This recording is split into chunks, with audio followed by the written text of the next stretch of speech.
In an era defined by physical connections, communication was bound by wires. The telegraph, a marvel of its time, sent messages clicking across continents. But its reach was limited by the very cables that carried its signals. This was the age of wires, a world tethered and waiting for a revolution that would sever the ties and set information free. The idea of wireless communication began not in a lab, but in the minds of visionary scientists. Figures like James Clerk Maxwell theorized the existence of electromagnetic waves, invisible forces that could travel through the air. Heinrich Hertz, building on this theoretical foundation in the mid to late 19th century, sought to prove their existence, laying the conceptual groundwork for a world without wires. During the 1880s, Heinrich Hertz transformed theory into reality through a series of brilliant experiments. He successfully generated and detected electromagnetic waves, which would later be named radio waves in his honor. His work was a monumental confirmation, demonstrating that these invisible ripples could indeed travel through space. A discovery that would soon ignite the imaginations of inventors worldwide. Inspired by Hertz's findings, a young Guglielmo Marconi saw a practical application. In the late 19th and early 20th centuries, he began his own experiments.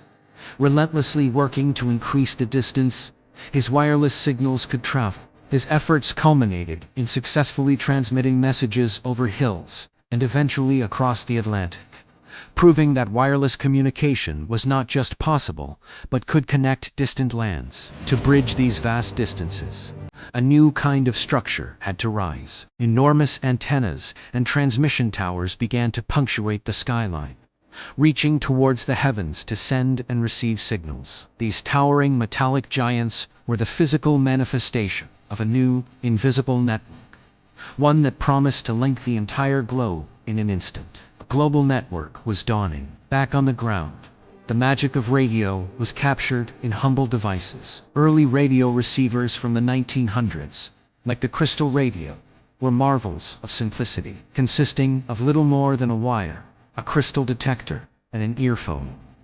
These magic boxes allowed individuals to listen in on the ethereal signals, pulling voices and music seemingly from thin air. By the 1920s, radio had evolved from a curious novelty into a powerful medium for mass communication. The birth of broadcasting brought families and entire communities together.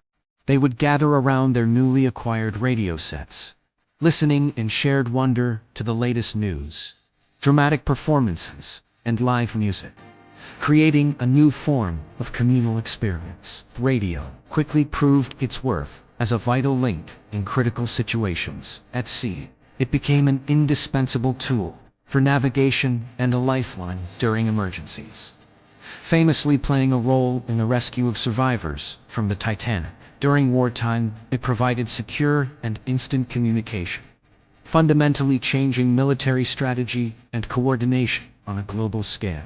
As technology advanced through the mid-20th century, radio waves began to span the globe effortlessly. International broadcasting connected continents, allowing cultures to exchange ideas, music, and perspectives as never before. The airwaves became a conduit for global diplomacy and a shared stage for humanity's stories, triumphs, and struggles. Today, the spirit of radio is ever evolving. Modern radio studios are dynamic hubs of creativity, equipped with advanced digital technology that broadcasts to a global audience through the airwaves and online. From traditional frequencies to podcasts and live streams, the voice of radio continues to adapt, inform, and entertain, its legacy as a unifier more potent than ever.